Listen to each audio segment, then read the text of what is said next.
أهلا بكم يا حبايبي، وهنكمل مع بعض موضوعنا عن سكر الحمل. وفي الحلقة اللي فاتت اتكلمت معاكم عن السبب اللي بيخلي ان يجيلك سكر حمل وانتي مش مريضة سكر، وكمان قلتلك بيظهر امتى. بس قبل ما نكمل موضوعنا الأول تدخلي على اللينك وتعملي اللايك.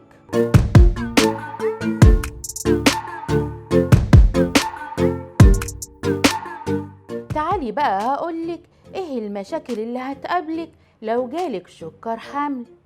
هيحصل عندك مشاكل في الأعصاب، والمناعة هتضعف، وكمان قدرتك بعد الولادة على التعافي هتكون بطيئة.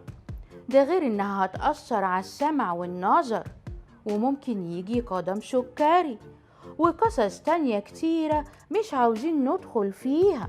طب هل سكر الحمل هيأثر على الجنين؟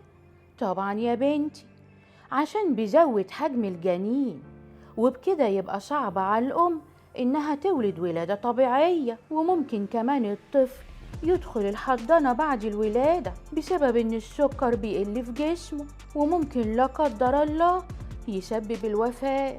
علشان يا بنتي ما تدخليش في المشاكل ديت لازم يكون في وقاية. طب إيه هي الوقاية؟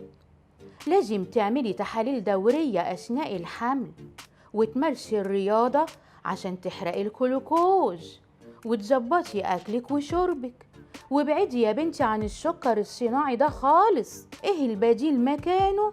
هتاكلي فاكهة وخضروات، وتابعي يا بنتي مع دكتورك خطوة بخطوة، وإن شاء الله يا بنتي هتكوني بخير انتي والجنين.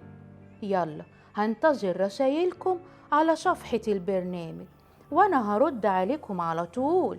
ويا رب تكونوا استفدتم من الحلقة، واستنوني في حلقة جديدة من برنامجكم الداية.